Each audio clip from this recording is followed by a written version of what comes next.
Watching the Illawarra property market over the last few months, you've probably seen the headlines.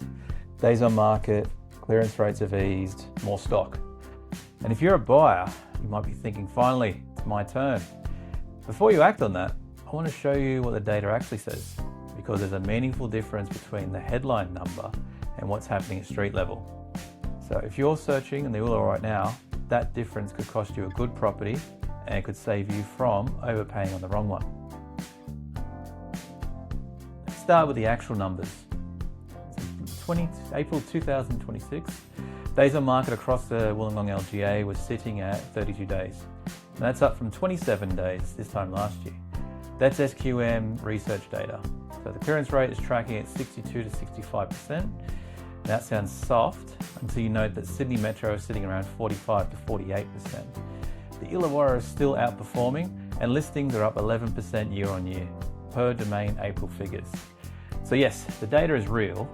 The market has moved. The question is in which direction? Did it move and who did it move for? Because those three numbers don't tell the same story for every buyer, every suburb and every property type. Buyers look at these three numbers and draw one simple conclusion. The market is cooling. Leverage has shifted. I have more time and more choice. For some properties, that's completely true. For others, it's completely wrong. The mistake is treating the Illawarra as one market. It isn't. It's four markets that happen to share a postcode region. And right now, they're behaving very differently from each other. The headline number is the average of all of them, which means it accurately describes almost none of them. So here's the mental model I use to cut through it.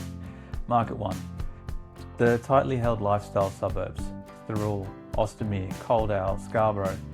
These segments have barely felt a shift. The buyer pool is specific, people making a lifestyle call, often owner occupiers, often relocating from Sydney with a clear brief.